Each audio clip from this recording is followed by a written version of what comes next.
Une production des studios Bass.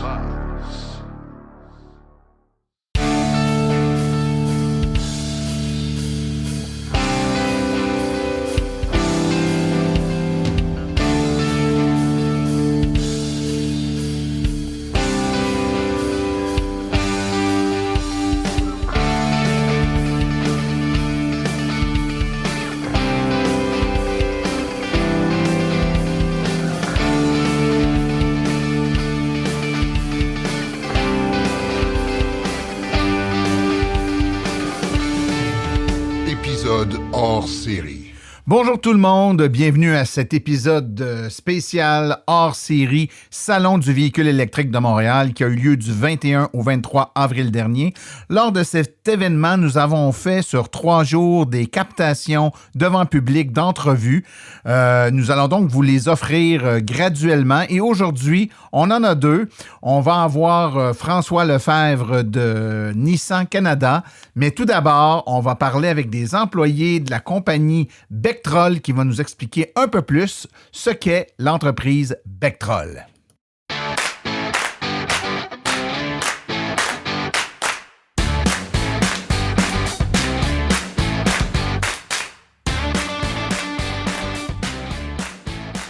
Rebonjour, bienvenue au Salon du véhicule électrique en direct du Stade olympique de Montréal. Et cette émission spéciale de Silence on roule est faite évidemment en collaboration avec le Salon et est captée là, dans la zone des conférences du Salon du véhicule électrique de Montréal. On a avec nous aujourd'hui pour parler de l'entreprise Bectrol, Cynthia Gagnon. Bonjour Cynthia. Bonjour. Écoute, vous avez un kiosque ici au Salon. Cynthia, comment ça se passe à date? Ça va très bien. C'est toujours très, très intéressant de venir au Stade olympique parce que, en fait, on voit beaucoup d'évolution dans la compréhension des gens sur les véhicules électriques et sur la recharge. Moi, c'est mon 4e et je vois une grosse différence entre le premier et maintenant. Ah oui, ça évolue. Hein? Tu as tout à fait raison. Puis moi, souvent, évidemment, je suis de tous les salons, moi aussi, puis je suis souvent présent un peu partout. Puis je donne souvent des conférences, puis je dis... Au début, les gens venaient nous voir pour savoir c'était quoi une voiture électrique. Après ça, ils venaient nous voir pour savoir comment fonctionnait la voiture électrique. Puis aujourd'hui, ils viennent nous voir pour savoir comment ils peuvent faire pour que ça aille plus vite pour avoir une voiture électrique parce qu'ils attendent toutes, ils sont tous sur 2, 3, 4 listes d'attente. Mais on voit que c'est quand même, ça a évolué. Les questions sont plus les mêmes. Les perceptions sont plus les mêmes. Ça peut varier d'une personne à l'autre. Ça peut varier d'une région à l'autre. Mais globalement, on peut dire que la population a beaucoup évolué. Puis les gens posent, ou en tout cas s'alignent pour poser les bonnes questions. Donc, à votre kiosque, vous le voyez, c'est plus les mêmes questions qu'avant? Ah, effectivement. J'aimerais ça que tu me décrives, premièrement, c'est quoi ton rôle, toi, chez Bectrol? Moi, en fait, je suis dans la division électrification des transports depuis bientôt 4 ans. Je suis avec Jean Gariepi, qui est un pionnier chez Bectrol du département de l'électrification des transports. Je suis en charge des opérations, donc je suis partout et nulle part à la fois. C'est les gens qu'on aime avoir alentour de nous. Quand on a un problème, c'est toujours eux autres qui les règlent. Cynthia, tu es venue ici avec un de tes collègues. Peux-tu nous le présenter? Oui, bien sûr. Je suis avec Dominique Lucier, qui est dans notre département depuis maintenant 1 an. Si je ne me trompe pas, c'est ça? Hein? Oui, 1 an et demi, en fait. 1 an et demi. Et puis, Dominique a 15 ans dans l'entreprise Bectrol, mais on l'a rapatrié dans notre équipe en tant qu'acheteur-estimateur. Et donc, tu es acheteur-estimateur pour des projets qui touchent l'électrification? Oui, tout à fait. En fait, tout ce qui doit être acheté pour la réalisation des projets, je fais la gestion de tout ça jusqu'au service en clientèle là, pour la réalisation finale du projet. Excellent. Cynthia, je vais te poser une question facile pour les gens qui nous écoutent, qui ne savent pas du tout c'est quoi Bectrol. Décris-nous, c'est quoi Bectrol? C'est quoi l'entreprise Bectrol? En fait, Bectrol, à la base, depuis 1979, c'est une entreprise de contrôle et d'automatisation. On fabrique des panneaux de contrôle et d'automatisation pour les entreprises. Et depuis 2014, on est en électrification également. On fait surtout des projets de déploiement de structures d'alimentation de recharge. En fait, on vend, oui, de la borne résidentielle, mais c'est pas notre core business. Nous, on est vraiment spécialisé en structures de recharge, déployer de la recharge pour les véhicules électriques dans des endroits où on pense qu'on pourrait pas le faire. Donc, plutôt au niveau commercial ou industriel? Commercial, industriel, mais aussi avec les nouveaux véhicules électriques pour les entreprises qui utilisent des flottes de véhicules électriques. Maintenant, ils ont besoin de plus que juste du branché au travail. Ils ont besoin vraiment des structures performantes pour recharger les véhicules de livraison ou de service. Puis, qu'est-ce qui a amené, justement, là, de faire une division de transport électrique, vu que Bectrol, à la base, c'est pas une entreprise de bornes de recharge, là? Ben, en fait, Dominique va mieux répondre que moi à cette question-là. Il était là quand ça commençait. J'ai fait partie là, lorsque l'électrification est arrivée chez Bectrol. C'est un concours de circonstances. On a une employée qui a dit « Moi, un jour, je vais avoir une Tesla. » Elle a parlé de ça à Jean Garriépé. Puis Jean, étant une bébite technologique, si je peux me permettre, a dit « Ah oui, c'est quoi ça une Tesla? Véhicule électrique? Wow, c'est bien cool. Je veux voir ça moi aussi. » Puis là, commence à faire des recherches. Et l'employé en question, Nathalie Boucher, arrive avec une IMIEV au bureau. Oh donc, on est loin de la Tesla. Okay, qu'est-ce qui s'est passé entre les deux? Oui, mais on parle de 2014. Donc, la Tesla était au-delà du 100 000 $. Puis, la ville de Boucherville avait un projet pilote. Tous leurs véhicules de flotte municipale étaient des véhicules électriques, des IMIEV, puis là, ils l'ont revendu, ces véhicules-là, à la population. Donc, elle s'est acheté ça. Elle habitait à, disons, 20 minutes du bureau, donc pour elle, faire les allers-retours au bureau, c'était parfait. Elle avait son autonomie nécessaire avec sa IMIEV, puis là, Jean est tombé en amour avec le véhicule électrique. Lui, étant représentant sur la route en automatisation, a fait l'acquisition d'une Volt. Puis, en faisant l'acquisition d'une Volt, a commencé à faire des recherches partout sur Internet, comment ça fonctionne les véhicules électriques, a parti l'AVEC, a quand même touché au monde de l'électrification des transports avec plein de gens. Donc, ça lui a amené à discuter avec Théo Taxi, qui a été notre premier projet phare, si on veut, chez Bectrol, d'où on a électrifié la flotte de Théo Taxi avec des structures de recharge, des bâtiments pour avoir les bornes de recharge 50 kW, des bornes Altego que nous avons fabriquées nous-mêmes. On n'en fabrique plus maintenant, on n'est plus dans ce domaine-là, étant donné le gros volume qui se fait aujourd'hui avec les communications, les applications mobiles et tout ça. C'est des coûts faramineux en développement, donc on a plus penché vers la structure de recharge et la structure d'alimentation. Écoute, tu as parlé du projet avec Théo Taxi, qui est un projet que j'ai suivi de près, puis je connais bien Jean, là, vous le savez, je connais bien Jean, donc on se parle souvent, puis je connais ces projets-là. Mais j'aimerais justement que vous nous parliez de projets de ce type-là, là, que vous avez fait au fil des années, des exemples de beaux projets que vous avez faits en électrification. On a fait les 2 premières stations pour Taiga Motors, qu'on a déployées au mois de décembre. En fait, on a fait le pré-assemblage des dalles avec les bornes en usine, le pré-test, pré-mise en route des bornes en usine chez Bectrol. Et en amont, ils ont préparé le terrain là, avec la préparation de sol, l'excavation, l'électricien a amené tous les conduits, l'entrée électrique, en fait, le courant d'Hydro-Québec a été amené là. Nous, on est arrivés, si je ne me trompe pas, c'est le 22 décembre avec sur une grue. Et on a sur une flatbed, en fait, puis on a débarqué avec une grue. Nous déployer, débarquer une dalle, tout avec les bornes, et la descendre sur place, ça prend 45 minutes. Donc, on a fait 2 sites en une journée. Okay. Donc j'essaie juste de résumer pour les gens qui ne comprennent pas ça, là, c'est que la dalle est déjà faite. C'est une dalle de béton déjà préparée faite, avec les fils dedans. Ben, en fait, les fils ne sont pas dedans. Les conduits de PVC sont dedans. Ouais. Les fils sont déjà emmenés dans des conduits souterrains au site. Et lorsqu'on arrive, il y a comme un conduit de PVC qui sort du sol. Mais nous, on a fourni comme un canevas là, pour que ça fitte avec notre dalle. Là, quand on arrive avec la grue, on descend ça comme un bloc Lego. Puis on vient le glisser vis-à-vis le conduit qui sort du sol. Et dans ces conduits-là, ensuite, l'électricien va tirer ses fils pour aller brancher les bornes. OK, intéressant. Autre projet qu'on a fait aussi dans le même type, on a la maquille du poste de police de Repentigny qui a été mis en branle là, à l'automne dernier, au printemps dernier, l'année dernière. Puis nous, on leur a livré dans le fond une borne de recharge rapide pour qu'eux puissent faire leurs essais avec leur véhicule pour être capables de travailler. Puis c'est le même principe. On a fait une dalle de béton avec la borne, avec un transformateur. À partir de l'alimentation de la bâtisse, on a réussi à alimenter la borne de recharge sur place. Puis la journée même qu'on a livré le projet, c'était fonctionnel.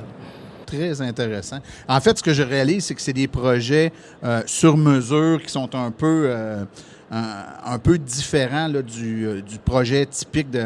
J'achète une borne niveau 2, on m'installe ma borne niveau 2, vissée sur le mur. Bon, ce que fait la plupart des, par exemple, des électriciens qui vendent des bornes. Vous autres, vous êtes vraiment dans des trucs plus sur mesure ou plus... Sur mesure, mais aussi amovibles. Donc, si souvent les gens sont locataires de les bâtiments où ils sont, puis pour une raison X, Y, Z, ils font de l'expansion, ils déménagent d'usine, ils se bâtissent un nouveau ou ils changent carrément de ville. On fait juste débrancher les fils, on repart avec l'équipement et on refait l'exercice plus tard dans le nouvel emplacement. Donc, ce qui est génial de ça, c'est qu'en fait, on peut tout apporter. OK. C'est amovible. C'est amovible, effectivement. Puis au niveau de ce que vous pouvez faire pour une entreprise, mettons, là, veut se lancer dans les véhicules électriques, c'est quoi que Bectrol est capable de prend en main. Ben, en fait, vous voulez dire du branché au travail ou des choses comme ça? Ben, oui. Ça peut être ça peut être c'est ça. Qu'est-ce que moi j'ai une entreprise, je veux me tourner vers l'électrique, j'ai aucune idée comment que ça fonctionne. J'appelle Bectrol, c'est quoi que vous Ben, en fait, on va envoyer quelqu'un qui va être spécialiste en développement. Donc, on va envoyer soit Jean ou on a des représentants là, qui travaillent pour nous. On va aller évaluer le besoin du client, les installations électriques existantes, l'emplacement du terrain, la possibilité, parce que chaque client a un besoin différent et a une installation différente, donc il n'y aura pas le même produit pour répondre à son besoin. Fait qu'à ce moment-là, on fait toujours une préqualification, en fait, du projet, puis ensuite, on va guider le client, on va être là de A à Z. Nous, on a une licence RBQ. Donc, c'est ça. En fait, on fait une préqualification du client, on va chez le client et on regarde son besoin, on analyse, on fait des études de coûts, on vérifie si le client il s'attend à payer ça parce qu'à un moment donné, le client il pense peut-être que ça coûte 10 000 puis finalement, il se ramasse avec un projet de 100 000. C'est pas la même game. Des fois, ça met un frein. Alors, on regarde vraiment c'est quoi la solution du client. Puis, on a quelqu'un on a un chargé de projet. On a l'estimateur qui est Dominique qui va faire toute l'étude de coûts. Ensuite, on va travailler avec un chargé de projet. Et puis, notre chargé de projet va travailler en collaboration avec l'entrepreneur électricien qui va s'occuper d'installer le projet. Ça peut être notre électricien comme ça peut être l'électricien du client. À ce moment-là, on va épauler le client, l'électricien de notre client. On peut travailler avec des produits fournis par le client ou avec des produits que nous, on distribue. C'est vraiment modulable. Est-ce qu'il y a des gros projets qui s'en viennent chez Bectrol, des projets qui ne sont pas faits encore, que vous pouvez parler? Évidemment, c'est toujours délicat, ces affaires-là. Vous avez posé la question que vous pouvez parler. Oui, en fait, on a beaucoup de choses qui s'en viennent chez Bectrol. On est en évolution. On a, juste pour donner un exemple rapide, il y a 4 ans, Jean était tout seul dans le département. Ensuite, je me suis greffée à l'équipe. Et on a passé de 2 ans plus tard, de 2 à 4. Là, on a passé de 4 à 6. À partir de demain, on est 8. Et là, on va être 20 d'ici la fin de l'été. Wow! OK, c'est une belle... Donc, ça donne une idée qu'on a des projets qui s'en viennent. Malheureusement, on ne peut pas en parler parce que c'est pas... Je comprends. Ben, des fois, il y en a qui ont été annoncés. C'est pour ça que je me dis... Non, pas vraiment. Ça n'a pas été annoncé encore. Il n'y a pas eu encore d'annonce. La seule chose qu'on peut dire, c'est qu'on a parlé de l'entreprise Bectrol depuis 1979, qui est située à Saint-Hyacinthe, sur le coin Baudry-Choquette. Nous, on était installés à l'intérieur, puis je dis « était » parce qu'on a déménagé la division électrification à 2 coins de rue de là, dans une autre bâtisse où nos bureaux sont installés et une portion d'usine aussi pour faire la réalisation de nos projets. Donc, parce qu'on n'avait pas suffisamment de place pour réaliser ces projets-là. Donc, on doit agrandir nos choses, là. Les projets qu'on peut parler, là, techniquement, là, il y a 2 projets là, qui se terminent au printemps.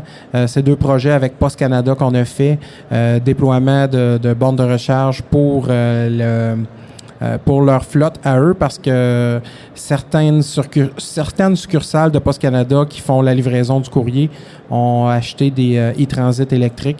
Ils sont tous avec des véhicules électriques. Donc, il y a 2 sites qu'on a fait là, à Joliette et Châteauguay qu'on a fait en partenariat avec des maîtres électriciens qui ont été mandatés pour faire les projets sur place. C'est les projets qu'on a fait avec eux là, dans le développement, dans le déploiement de la structure, puis dans l'installation des bornes et dans les passages de conduits.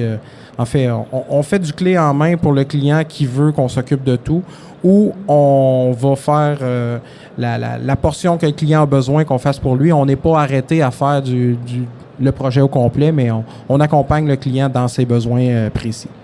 Ah, c'est super intéressant, puis je trouve que c'est une belle démonstration de la vision d'une entreprise quand il y a des nouveaux secteurs comme ça qui se pointent, puis d'être capable, même dans des moments, puis Bectrol le fait au tout début en plus, dans des moments où l'avenir est moins certain qu'il ne l'est là. Là, maintenant, plus personne doute qu'on s'en va vers là, mais mettons que ce recul de 7-8 ans, c'était plus les précurseurs qui étaient là. Fait que d'être capable d'amener une entreprise dans cette direction-là, puis que ça devienne une division, puis un département aussi important d'entreprise tel que ce l'est devenu chez Bectrol, je trouve que c'est tout à l'honneur de l'entreprise. Puis ça fait en sorte que maintenant, moi qui est originaire de Saint-Hyacinthe, qui connais Bectrol depuis toujours, moi, c'est un nom qui me disait de quoi, mais quand tu sortais de Saint-Hyacinthe, tu connaissais un peu moins le nom Bectrol. Maintenant, on entend parler de Bectrol partout. Je pense que c'est une belle démonstration de la visibilité que ça donne. C'est même plus juste au Québec, parce que en fait, l'an passé, avec les voitures électriques, tous les concessionnaires GM devaient s'équiper de certains requis en recharge pour avoir des commandes de véhicules électriques comme le Hummer, le Cadillac et tout ça. Et on a vendu des bornes et on a aidé des clients à choisir les bonnes bornes à travers le Canada. Donc, moi, on a fait je me suis occupée de projets là, jusqu'à Vancouver et tout ça. Donc, on est vraiment partout. Et nos bornes ont les brands Bectrol. Donc, notre nom circule partout dans le Canada maintenant. Fait qu'on est devenu vraiment une référence en dehors des limites du Québec. C'est pour ça que vous êtes ici aujourd'hui. Effectivement. Silence on roule. Effectivement. Parce que vous êtes rendu une référence. Écoutez, Cynthia j'ai oublié ton nom. Dominique. Dominique, excuse-moi. Merci de votre présence aujourd'hui pour parler à nos auditeurs de Bectrol. Si les gens veulent en connaître un peu plus, voir les produits et les services que vous offrez, est-ce qu'il y a une façon de vous rejoindre, un site web, quelque chose? Oui, ils peuvent nous rejoindre sur notre site web à bectrolelectrification.com, aussi simple que ça. Sinon, ils peuvent aller sur le site de Bectrol et cliquer sur l'onglet électrification. Ils vont tomber sur notre site web qui est un petit site. Là. Une sous-division. Oui, exactement.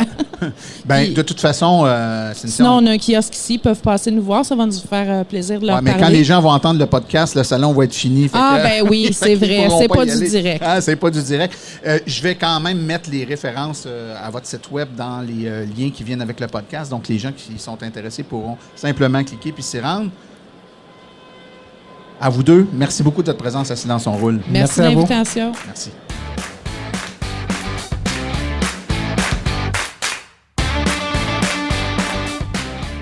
Par la suite, nous avons parlé avec François Lefebvre de Nissan Canada.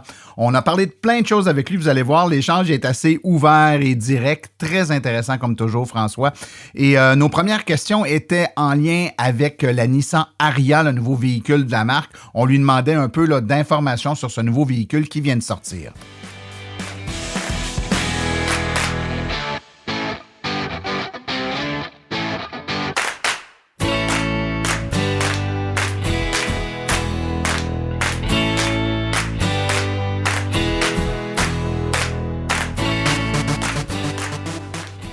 Et un des highlights que j'ai sur ce véhicule, c'est l'intérieur, le confort, le style, les touches, les boutons. On retrouve vraiment le meilleur que Nissan a proposé, que ce soit au niveau de la technologie, mais aussi du design. Plein de petits détails et on a voulu vraiment maximiser l'intérieur du véhicule. Donc l'espace intérieur, c'est plus comme un Murano versus un Rogue. Parce qu'il y a tellement d'espace, on ne voulait pas avoir de frunk. Hein? On a Vous ne vouliez passé, pas avoir de frunk? Non, on a tout repoussé en avant pour avoir un maximum d'espace pour le conducteur et le passager. OK. Et vous allez le voir, si vous rentrez dans le véhicule, vous allez voir tout de suite. Donc, on a perdu l'espace, disons, en avant, qu'on voit souvent dans les nouvelles voitures électriques. Et qui est souvent réduit, parce que des fois, on parle de frunk, mais c'est très, très réduit. Petit parfois. C'est une boîte à lunch, par un modèle. Puis, au niveau technologique, une des choses pour moi, parce que j'ai fait un petit voyage à Pâques avec la famille, et c'est le e-Force.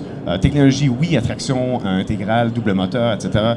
Mais c'est la technologie derrière le e-Force spécifiquement qui compense. Quand vous freinez, le véhicule tente d'aller vers en avant, mais le moteur intelligent fait 10 000 calculs par seconde pour faire un petit coup par en arrière. Un contrepoids. Un contrepoids, oui, pour que le véhicule reste droit à l'arrêt. Donc, ça écrase pas au freinage. C'est ça, exactement. Donc, c'est des petites choses comme ça qui rendent le confort, un confort extrême dans ce véhicule-là. Puis évidemment, technologie batterie, comme la Leaf, on offre 2 batteries. Donc, tout dépendant de vos besoins. Mais là, on parle d'un véhicule qui est extrêmement performant, puis la plupart des véhicules électriques, comme je le dis, n'importe quel véhicule électrique est plus performant que n'importe quel véhicule thermique. Comment vous vous sentez chez Nissan à continuer de vendre des véhicules thermiques quand vous savez que derrière, il arrive des véhicules électriques qui sont extrêmement plus performants? Il y a aussi, le Canadien moyen ne peut pas s'acheter une voiture électrique. Donc, il ne peut pas ou il ne fait pas le calcul parce qu'en carburant, ça coûte quand même une fortune. Si on parle de $2 le litre, comme ça a passé l'année dernière. C'est énorme. Puis on ne parle pas seulement du Québec. C'est sûr, au Québec, c'est un autre calcul aussi. Mais disons, en Ontario ou dans d'autres provinces, il y a quand même un écart significatif. Mais il y a une barrière frontale qui est le prix d'achat du véhicule. C'est vrai qu'un véhicule électrique à l'achat, même avec les incitatifs, en général, est plus cher que l'équivalent thermique. Mais à l'usage, je veux dire, j'ai un véhicule électrique à 200 000 km, j'ai encore pas changé mes freins, alors que j'étais à 35 000 km sur des véhicules traditionnels. Donc c'est vrai qu'à l'usage, c'est phénoménal le gain. Puis plus on roule, plus on fait des économies. C'est pour ça que je roule beaucoup. Entre un véhicule à 30 000 versus à 65 000 c'est pas tout le monde qui peut s'acheter juste comme ça. Oui, tout à fait. Tu étais sur une bonne lancée sur les batteries. La technologie de batterie qu'il y a dans le Aria, est-ce qu'on a la même technologie de batterie que la Leaf ou non? Et est-ce qu'on est thermorégulé maintenant ou non? On est thermorégulé maintenant. C'est la même chimie. Donc, c'est du nickel, cobalt et manganèse. En français, manganèse. Je l'ai juste glissé, celle-là, en espérant que c'était le même terme en français. Mais donc oui, c'est la même chimie, mais elle est thermorégulée et chauffée aussi. Oui, tout à fait, exactement.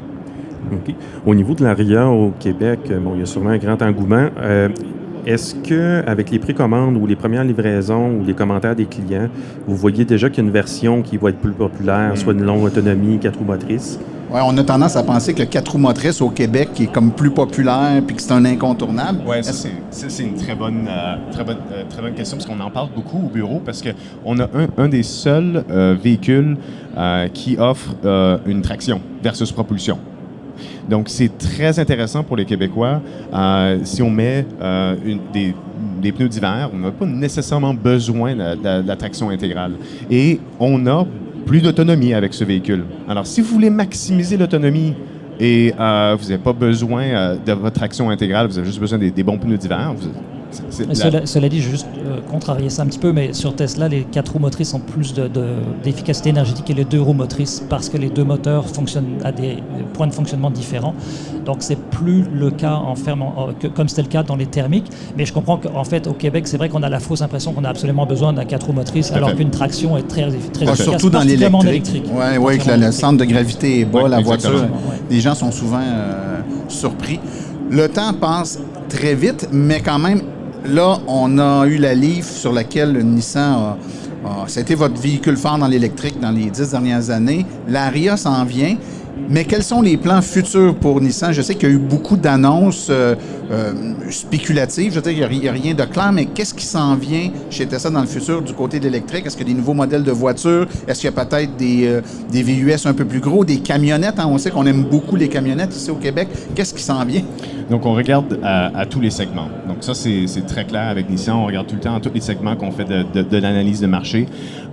Et on a annoncé il y a quelques mois qu'on va sortir avec 2 nouveaux véhicules, une Nissan et une Infiniti, dans notre manufacture à Kenton, Mississippi, là où l'Altima est fabriqué et le Frontier est fabriqué. Donc, 2 nouveaux véhicules. 100% électrique? 100% électrique. Okay. Donc, dans les mêmes manufactures que les véhicules thermiques? Exactement. Comme la Leaf. Comme la Leaf, d'ailleurs, à Smyrna, Tennessee. Donc, quand on parle de perte de boulot, parce qu'on change à l'électrique. Non, on garde les employés de Kenton, Mississippi et ils vont travailler sur les véhicules électriques. Donc ça, c'est très positif. Et plus tard, évidemment, il va y avoir d'autres annonces, c'est sûr. Mais aucune que tu peux nous faire aujourd'hui. Non, malheureusement. Sinon je vais devoir me trouver recycler mon curriculum vitae, je pense, si je fais ça. Mais c'est 27. Non, mais d'ici 2030, il va y avoir 27 véhicules électrifiés du côté de Nissan et 19 seront 100% électriques. Alors, la grosse question, c'est lesquels qui vont venir au Canada.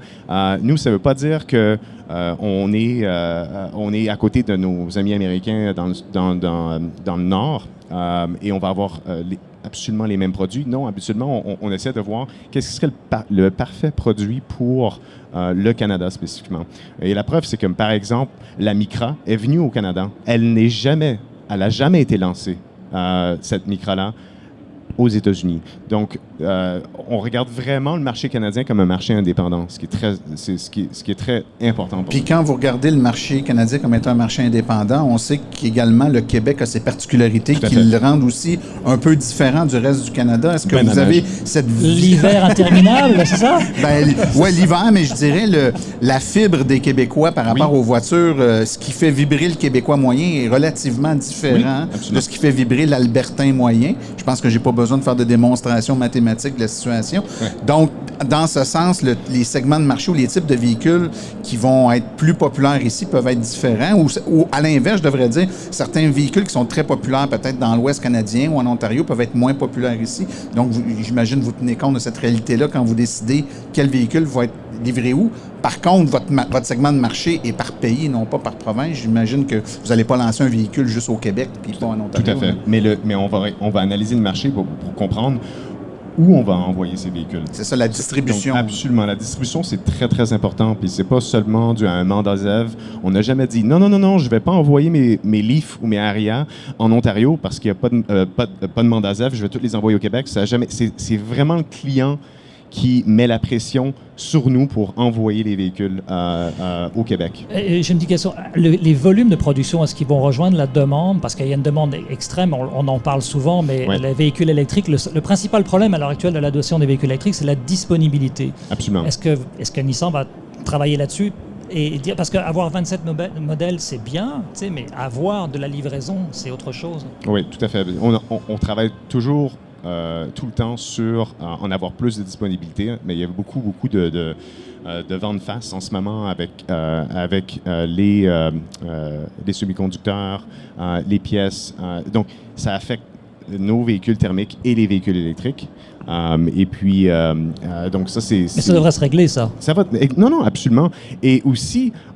juste pour rentrer dans la complexité de la chose, nous-mêmes, en tant que Canadiens, on pousse pour avoir le maximum de voitures électriques. Donc, c'est des différents niveaux. Déjà là, quand ça part du haut, qu'on est limité, donc ça veut dire que, on va se battre quand même pour notre juste part. Donc, c'est à tous les niveaux qu'on se bat pour s'assurer qu'on a le plus de voitures électriques possible au Canada. J'imagine, François, que tu as entendu les annonces qui ont été faites ce matin. Oui. Comment c'est reçu, ça, de la part de Nissan? Donc, l'augmentation des objectifs qui montent à 2 millions de véhicules électriques pour 2030. On parle également de renforcer les lois zéro émission, particulièrement ici, celle du Québec, pour forcer. Et quand on dit forcer, puis on l'a souvent rappelé, puis c'est le fun, ça soit toi qui soit là, souvent on parle avec des concessionnaires. La loi ne vise pas les concessionnaires, elle vise les manufacturiers. Ouais, donc là, le serrage de vis, c'est vous autres qui l'avez subi. Comment vous le recevez, ce serrage de vis-là? Bien, c'est tout simplement on continue l'analyse, parce qu'il y a 3 mandats ZEV maintenant au Canada. Donc, on va remettre les pendules à l'heure, puis voir, là, maintenant, il y a une demande 85% au Québec en 2030. Donc, on va revoir un peu les choses sur notre planification à long terme, s'assurer qu'on va avoir les bons produits aux bons endroits. Donc, c'est vraiment une question de flexibilité. et voir qu'est-ce qu'on peut ajuster. Donc, ce qui est bien, c'est qu'on a quand même le temps de réagir. Ça, c'est pas demain. Est-ce qu'il y a un objectif d'élimination totale des véhicules à combustion interne pour Nissan? Est-ce qu'il y a une échéance qui a été donnée? Oui, à peu près vers entre 2035 et 2040, tout dépendant des pays. Okay. Ouais. Et de la demande. Ouais. la demande, ça m'inquiète pas trop. Ouais. Justement, pour faire un levier puis terminer le tout en beauté. On est dans un salon de l'auto. Les gens viennent ici, ils se magasinent des autos. Là. Ils font le tour des kiosques, ils regardent les modèles, ils ont des coups de cœur. Mais la question que tout le monde pose, puis la réponse qu'ils ont toutes peur d'entendre, c'est le délai entre le moment où ils vont commander la voiture puis qu'ils vont en recevoir une. Au moment où on se parle, quelqu'un qui rentre chez Nissan puis qui commande une Aria, il va l'avoir quand? C'est une très bonne question. Ouais. J'espère d'avoir une très bonne réponse. Non, mais honnêtement, je vais être très, très transparent là-dessus. Et la raison pourquoi c'est très gris, on ne peut pas dire « Ouais, vous voulez l'avoir dans 4 mois » ou peu importe. C'est parce que on va avoir notre production X pour l'année. Mais vraiment, on en rigole pratiquement parce qu'on sait qu'à chaque mois, il y a un ajustement. Et des fois, cet ajustement est à la hausse et à la baisse. Donc, on fait extrêmement attention de ne pas dire aux concessionnaires, pas de problème, vous pouvez dire à vos clients qu'on va avoir un délai pour X pour ces clients-là qui ont déjà signé il y a 6 mois. C'est très difficile à dire parce que la production canadienne ou notre part de production, elle change continuellement. Donc, c'est ça l'enjeu pour nous. C'est peut-être différent pour d'autres marques, mais pour nous, c'est ça. C'est pour ça que c'est très difficile de dire aux concessionnaires, pas de problème, je vais t'en donner un minimum de 20 par mois. Donc, faites calculer que 20 par mois, c'est bon. Alors, vous pouvez passer à travers votre liste des clients. On ne peut même pas dire ça. Donc, on n'a aucune idée. Là, si je vais m'en commander une aujourd'hui, c'est-tu dans 12 mois, 18 mois, non. 24 mois? Mais question stupide, est-ce qu'on peut déjà en commander une aujourd'hui? Oui, à travers le concessionnaire. À travers le concessionnaire. Donc, il y a des listes d'attente qui existent déjà. Oui, absolument. Pas à travers le manufacturier. Non, bien sûr. Et est-ce que vous, en tant que manufacturier, vous avez une idée du nombre de personnes qui sont en liste d'attente chez les concessionnaires? Ça, c'est un autre un mirage. C'est un C'est mirage. okay. Non, parce que les clients, tout le monde ici... puis moi, je ferai la même chose. Je vais mettre mon nom sur peut-être prendre 4 listes. Oui, OK. Donc là, c'est comme pour les garderies, en fait, au Québec. C'est un problème québécois, les listes. Mais non, mais c'est vrai.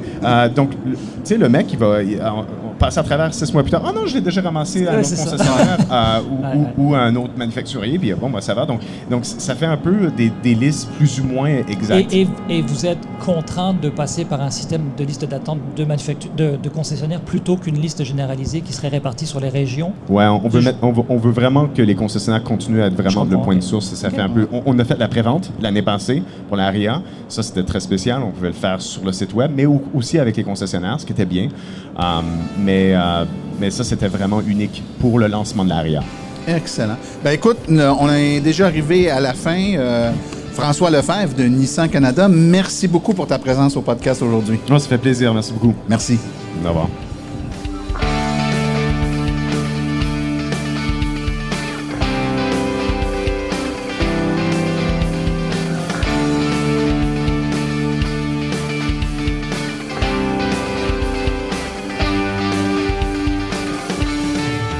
Épisode hors série.